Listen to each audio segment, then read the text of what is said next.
ഇന്നത്തെ എപ്പിസോഡ് തുടങ്ങുമ്പോൾ രേവതിക്കുട്ടിയും ഗ്രേസമ്മയും കൂടെ സംസാരിക്കുന്ന ഒരു സീനാണ് കാണിക്കുന്നത്. രേവതിക്കുട്ടി ഗ്രേസമ്മയോട് പറയുവാണ്, നമുക്ക് ഏറ്റവും ഇഷ്ടപ്പെട്ട ആളുടെ മുറിയല്ലേ, അത് വൃത്തിയാക്കി വൈകുന്നേരങ്ങളിൽ വിളക്ക് കത്തിക്കണമെന്ന്. ഇത് കേട്ട് ഗ്രേസമ്മയ്ക്ക് സന്തോഷമാവുന്നുണ്ട്. അപ്പോൾ രേവതിക്കുട്ടി പറയുന്നുണ്ട്, അങ്ങനെയൊക്കെ ചെയ്യുമ്പോൾ നമുക്ക് തോന്നും നമ്മുടെ ആൾ അവിടെയൊക്കെ തന്നെ ഉണ്ടെന്ന്. അപ്പോൾ ഗ്രേസമ്മ പറയുന്നത് ഇല്ലെന്ന് ഓർക്കുമ്പോൾ ചങ്ക് പെടയും എന്നാണ്. അപ്പോൾ രേവതിക്കുട്ടി പറയുന്നുണ്ട്, ഇല്ലെന്ന് ഓർക്കണ്ട, നമ്മൾ പറയുന്നതൊക്കെ കേൾക്കുന്നുണ്ട്, തിരിച്ചിങ്ങോട്ട് മറുപടി പറയുന്നുണ്ട് എന്ന് വിചാരിച്ചാൽ മതിയെന്ന് രേവതിക്കുട്ടി പറയുന്നുണ്ട്. ഇത് കേട്ട് ഗ്രേസമ്മയ്ക്ക് സന്തോഷമാവുന്നുണ്ട്. എന്നിട്ട് രേവതിക്കുട്ടിയോട് മുറി ക്ലീൻ ചെയ്യുന്ന കാര്യം സമ്മതിച്ചു കൊടുക്കുന്നുണ്ട്. നീ എന്താന്ന് വെച്ചാൽ നിൻ്റെ ഇഷ്ടം പോലെ ചെയ്തോ എന്ന് പറയുന്നുണ്ട്. ഇത് കേട്ട് രേവതിക്കുട്ടിക്ക് സന്തോഷമാവുന്നുണ്ട്. പിന്നെ അടുത്ത സീനിൽ അലീന വൈജയന്തിയുടെ വീട്ടിൽ മുറ്റമടിക്കുന്നൊരു സീനാണ്.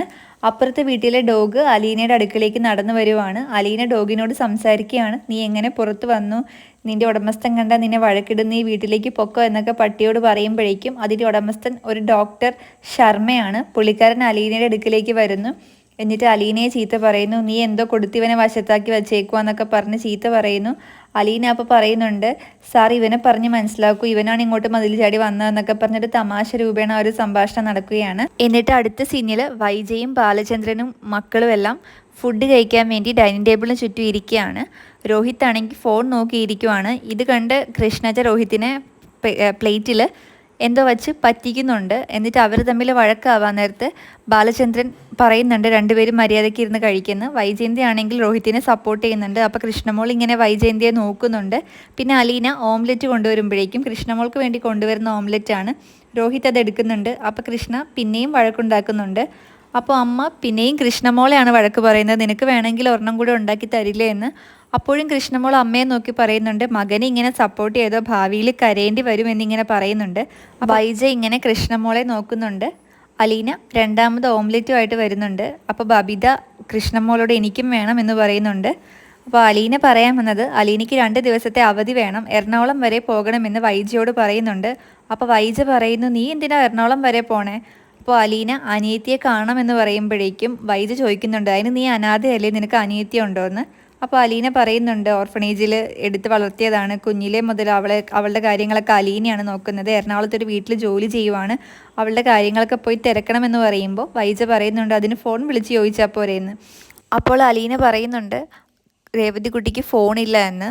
അപ്പോൾ വൈജ പറയുന്നത്, ബന്ധുവൊന്നും അല്ലല്ലോ, വൈജിക്ക് തീരെ താല്പര്യമില്ല അലീനയെ വിടാൻ വേണ്ടിയിട്ട്. അപ്പോൾ അലീന പറയുന്നത്, മേഡത്തിന് ഒരുപാട് സ്വന്തക്കാരും ബന്ധുക്കളും ഉള്ളതുകൊണ്ട് അതിൻ്റെ വില അറിയില്ല, എനിക്ക് അവൾ അനിയത്തിയെ പോലെയാണ്, എനിക്ക് പോയി തന്നെ കാണണം എന്ന് പറയുമ്പോഴേക്കും വൈജിക്ക് അത് അങ്ങോട്ട് ഇഷ്ടപ്പെടുന്നില്ല. 2 ലീവ്, മാസത്തിലെ 2 ലീവ് അതെൻ്റെ അവകാശം എന്ന് പറയുമ്പോൾ വൈജ ചോദിക്കുന്നുണ്ട്, നീ അവകാശമൊക്കെ പറയാൻ തുടങ്ങിയോ എന്ന്. അപ്പോൾ അലീന പറയുന്നുണ്ട്, ഇത് ഞാൻ അവകാശമായിട്ട് പറഞ്ഞതല്ല, ഇത് ഞാൻ ചോദിക്കാതെ തന്നെ തരേണ്ടതാണ്, ഞാൻ അവകാശം പറയുമല്ല, വേണമെങ്കിൽ ആലോചിച്ച് തന്നാൽ മതി എന്ന് പറഞ്ഞ് അലീന അടുക്കളയിലേക്ക് കയറിപ്പോവാണ്. അപ്പോൾ ബാലേന്ദ്രൻ വൈജി എടുക്കുന്ന ലീവുകളുടെ കണക്കുകളൊക്കെ പറഞ്ഞു കൊടുക്കുവാണ്, ബാങ്കിൽ കിട്ടുന്ന ലീവുകളുടെ എണ്ണത്തെ പറ്റിയും പ്രിവിലേജിനെ പറ്റിയും. ലീവിൻ്റെ എണ്ണം കേട്ട് പിള്ളേരെല്ലാം അത്ഭുതത്തോടെ ബാലേന്ദ്രനെ നോക്കുന്നുണ്ട്. ബാലചന്ദ്രൻ നല്ല വൃത്തിയായിട്ട് കണക്കൊക്കെ പറഞ്ഞു കൊടുക്കുന്നുണ്ട്.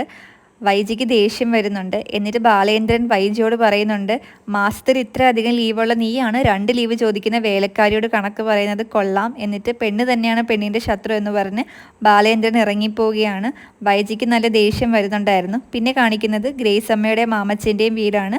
രേവതിക്കുട്ടി ഒരു കടലാസുമായിട്ട് വന്നിട്ട് ഗ്രേസമ്മയുടെ കയ്യിൽ കൊടുക്കുകയാണ്. അപ്പോൾ ഗ്രേസമ്മ ഇത് എന്താണെന്ന് ചോദിക്കുമ്പോൾ അലീന ചേച്ചിയുടെ നമ്പറാണ്, ഒന്ന് വിളിച്ച് തരാമോ എന്ന് ചോദിക്കുന്നു. അപ്പോൾ ഗ്രേസമ്മ പറയുവാണ്, നീ ഇപ്പോൾ ഇരുന്ന് TV കാണും, കുറച്ച് കഴിഞ്ഞ് വിളിക്കാമെന്ന്.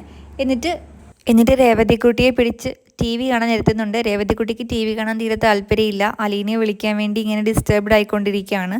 ഗ്രേസമ്മ ഇത് ശ്രദ്ധിക്കുന്നുണ്ട്. ഗ്രേസമ്മ ചിരിച്ചുകൊണ്ട് പതിയെ കടലാസ് എടുത്ത് നമ്പർ ഡയൽ ചെയ്ത് വിളിക്കുമ്പോൾ അലീന പരിധിക്ക് പുറത്താണെന്നാണ് പറയുന്നത്. അപ്പോൾ ഗ്രേസമ്മ രേവതിക്കുട്ടിയോട് പറയുന്നുണ്ട്, അവളുടെ ഫോൺ ഓഫാണ്, അല്ലെങ്കിൽ ചാർജ് ഇല്ല, പരിധിക്ക് പുറത്താണെന്നാണ് പറയുന്നതെന്ന് പറയുന്നു. രേവതിക്കുട്ടിക്ക് ഫോണിനെ പറ്റിയൊന്നും അറിയാത്ത കാരണം അങ്ങനെയാണോ, അങ്ങനെയായ ഫോൺ എടുക്കാൻ പറ്റില്ലേ എന്നൊക്കെ ചോദിക്കുന്നുണ്ട്. അപ്പോൾ ഗ്രേസമ്മ ചോദിക്കുന്നുണ്ട്, നിനക്ക് ഫോൺ ഉപയോഗിച്ച് പരിചയമില്ലേ, നിനക്ക് ഫോണിനെ പറ്റി അറിയില്ലേ എന്ന് ചോദിക്കുമ്പോൾ സ്നേഹതീരത്ത് ആർക്ക് ഫോണില്ല, ഞങ്ങളൊക്കെ ആരെ വിളിക്കാനാ, ആകെ ബ്രിജിതാമ്മയ്ക്ക് മാത്രമേ ഫോൺ ഉണ്ടായിരുന്നുള്ളൂ, ആ ഫോണാണെങ്കിൽ അലീന ചേച്ചിക്കും കൊടുത്തു എന്ന് പറയുന്നു. അപ്പോൾ ഗ്രേസമ്മ രേവതിക്കുട്ടിക്ക് ഒരു ഫോൺ വാങ്ങുന്നതിനെക്കുറിച്ച് പറയുവാണ്. രേവതിക്കുട്ടിക്ക് വേണ്ട എന്നൊക്കെ പറയുന്നുണ്ടെങ്കിലും അവസാനം ഗ്രേസമ്മ സമ്മതിപ്പിച്ചെടുക്കുന്നുണ്ട്. രേവതിക്കുട്ടിക്ക് ചെറിയൊരു ആഗ്രഹം കൂടി ഉണ്ടായിരുന്നു ഫോൺ വേണമെന്ന്. അത് ഗ്രേസമ്മയ്ക്ക് മനസ്സിലായായിരുന്നു. രേവതിക്കുട്ടിക്ക് ഒരുപാട് സന്തോഷമായി അവൾക്ക് പുതിയൊരു ഫോൺ കിട്ടുമെന്ന് അറിയുമ്പോൾ. എന്നിട്ട് രണ്ടുപേരും കൂടെ കെട്ടിപ്പിടിച്ചിരിക്കുന്നതാണ് ആ സീൻ. വളരെ ഹാപ്പിയാണ് ഗ്രേസമ്മയും മാമച്ചനും രേവതിക്കുട്ടിയും ആ വീട്ടിൽ. പിന്നെ നെക്സ്റ്റ് സീനിൽ മനു എവിടെയോ പോകാൻ വേണ്ടി ബാഗെല്ലാം പാക്ക് ചെയ്ത് സ്റ്റെപ്പ് ഇറങ്ങി വരുവാണ്. കമല തൊട്ട് പുറകിലുണ്ട്. അപ്പോൾ കമല ചോദിക്കുന്നുണ്ട്, നീ എറണാകുളത്ത് ചെന്നിട്ട് ട്രെയിനല്ലേ പോകുന്നതെന്ന്.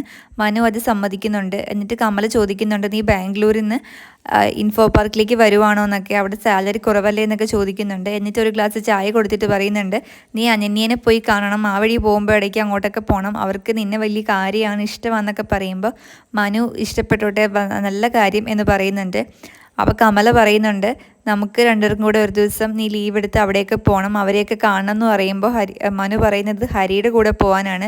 അപ്പോൾ കമല ചോദിക്കുന്നുണ്ട്, നിനക്ക് എൻ്റെ കൂടെ വരാൻ നാണക്കേടാണോ എന്നൊക്കെ രീതിയിൽ.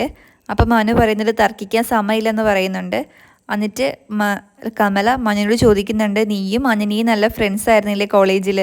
അപ്പോൾ മനു പറയുന്നത് ഇപ്പോഴും നല്ല ഫ്രണ്ട്സാണ്, അവളുടെ റെക്കമെൻഡേഷൻ വഴിയാണ് ഈ ജോലിക്ക് ഇൻ്റർവ്യൂവിന് പോകുന്നതെന്ന്. അത് കേട്ട് കമലയ്ക്ക് സന്തോഷമാവുന്നുണ്ട്. അപ്പോൾ കമല പറയുന്നുണ്ട്, അവളിത് എന്നോട് പറഞ്ഞില്ലല്ലോ ഫോൺ വിളിച്ചപ്പോഴെന്ന്. അപ്പോൾ മനു പറയുന്നുണ്ട്, ഇതൊക്കെ അമ്മ അറിയേണ്ട ആവശ്യമുണ്ടോ എന്ന്. എന്നിട്ട് മനു വീട്ടിൽ നിന്ന് ഇറങ്ങുവാണ് ചെയ്യുന്നത്. എപ്പോൾ വരും എന്നൊന്നും കമലയോട് പറയുന്നില്ല. പിന്നെ മനു നേരെ വണ്ടിക്ക് വന്ന് ഇറങ്ങുന്നത് വൈജയുടെ വീടിൻ്റെ ഫ്രണ്ടിലാണ്. വൈജയുടെ വീടിൻ്റെ ഫ്രണ്ടിലെത്തിയിട്ട് കാറിൽ നിന്ന് ഇറങ്ങിയിട്ട് മനു ഡോറിൽ തട്ടുമ്പോഴേക്കും വൈജ വന്ന് ഡോർ തുറക്കുവാണ് ചെയ്യുന്നത്. അപ്പോൾ വൈജ ബാങ്കിൽ പോകാൻ റെഡിയായി നിൽക്കുവാണ്. മനുവിനോട് അകത്ത് കയറി ഫുഡ് കഴിക്കുന്നൊക്കെ പറയുന്നുണ്ട്. ബാലേന്ദ്രൻ്റെ കൂടെ ഇരുന്ന് ബ്രേക്ക്ഫാസ്റ്റ് കഴിക്കുന്ന പറഞ്ഞിട്ട് വൈജ അകത്തേക്ക് പോവാണ്. ബാലേന്ദ്രനും മനുവും കൂടെ അലീനയുടെ ലീവിനെ കുറിച്ച് ഡിസ്കസ് ചെയ്യുവാണ്. അപ്പോൾ വൈജ വന്ന് അതൊക്കെ ഉള്ളതാണോ തിരക്കുമ്പോൾ മനു പറയുന്നുണ്ട്, മുത്തച്ഛൻ വാക്ക് കൊടുത്തതാണ് ബ്രിജിതാമ്മയ്ക്ക് 2 ദിവസം ലീവ് കൊടുക്കാമെന്നൊക്കെ. അപ്പോൾ വൈജ അത് കേട്ട് പുറത്തേക്ക് പോകുമ്പോഴേക്കും ബാലേന്ദ്രൻ മനുവിനോട് വൈജയുടെ സ്വഭാവത്തെപ്പറ്റി പറയുവാണ്. അമ്മയുടെ ഒരു ഗുണങ്ങളും അവൾക്ക് കിട്ടിയിട്ടില്ല, അവളുടെ അമ്മ എന്ത് നല്ല അമ്മയാണ്, ചില മനുഷ്യർ അങ്ങനെയാന്നൊക്കെ പറഞ്ഞ് ഇവർ രണ്ടും കൂടെ സംസാരിക്കുവാണ്.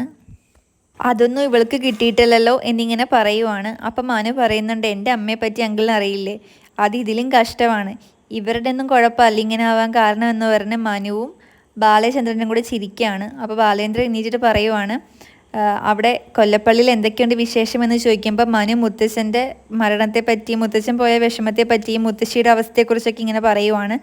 അപ്പോൾ ബാലേന്ദ്രൻ, ശരി ഞാൻ പോവുകയാണ്, നീ മുത്തശ്ശിയെ കണ്ടോ എന്ന് പറഞ്ഞ് ബാലേന്ദ്രൻ ഇറങ്ങുകയാണ്. എന്നിട്ട് മനു മുത്തശ്ശിയുടെ ഡോറിൽ പോയി തട്ടിയിട്ട് അകത്തോട്ട് വന്നോട്ടെ എന്ന് ചോദിക്കുമ്പോൾ മുത്തശ്ശിയും അലീനയും കൂടെ വന്നോളൂ എന്ന് പറയുന്നുണ്ട്. അപ്പോൾ മനു അകത്തേക്ക് കയറുമ്പോഴേക്കും മുത്തശ്ശി ചോദിക്കുന്നുണ്ട്, നീ എന്ന് മുതലാണ് പാസ് എടുത്ത് ഈ മുറിക്കകത്തേക്ക് കയറാൻ തുടങ്ങിയെന്ന്. അപ്പോൾ മനു പറയുന്നുണ്ട്, 2 സ്ത്രീകൾ മാത്രമുള്ള മുറിയല്ലേ, പെർമിഷനൊക്കെ ചോദിച്ചിട്ട് വേണ്ടേ വരാനെന്ന്. അലീന മനുവിനോട് ഗുഡ് മോർണിംഗ് എന്ന് പറയുന്നുണ്ട്. മനു ആണെങ്കിൽ very very very good morning എന്ന് തിരികെ പറയുന്നുണ്ട്. അലീന കഴുകാനുള്ള ഡ്രസ്സൊക്കെ അലമാരിയിൽ നിന്ന് എടുത്തുകൊണ്ടിരിക്കുകയാണ്. അപ്പോൾ മനു അലീനയോട് 2 ദിവസത്തെ അവധിയെപ്പറ്റി പറയുന്നുണ്ട്. എന്തിനാണ് അവധി എന്നൊക്കെ ചോദിക്കുമ്പോൾ രേവതിക്കുട്ടിയെ കാണണം, കൊല്ലത്ത് പോയി ചിന്നിമോളെ കാണണം എന്നൊക്കെ പറയുന്നുണ്ട്. അപ്പോൾ മനു ചോദിക്കുന്നുണ്ട്, ഒറ്റയ്ക്കാണോ പോകുന്നതെന്ന്. അലീന പറയുന്നുണ്ട്, ആരും ഇല്ലാത്തവർക്ക് ദൈവം കൂട്ടിനുണ്ട് എന്ന്. മുത്തശ്ശി അത് കേട്ട് ചിരിക്കുന്നുണ്ട്. എന്നിട്ട് മനു അലീനയോട് നിൻ്റെ സാലറി എല്ലാം കിട്ടിയോ എന്ന് ചോദിക്കുന്നുണ്ട്. അപ്പോൾ അലീന ഇല്ല എന്ന് പറയുന്നുണ്ട്. അപ്പോൾ അന്നൊരു ദിവസം വഴക്കിട്ട് നിന്നെ പിരിച്ചുവിടാൻ പോയപ്പോൾ സാലറിയൊക്കെ തന്നില്ലായിരുന്നു എന്ന് ചോദിക്കുമ്പോൾ അലീന പറയുന്നുണ്ട്,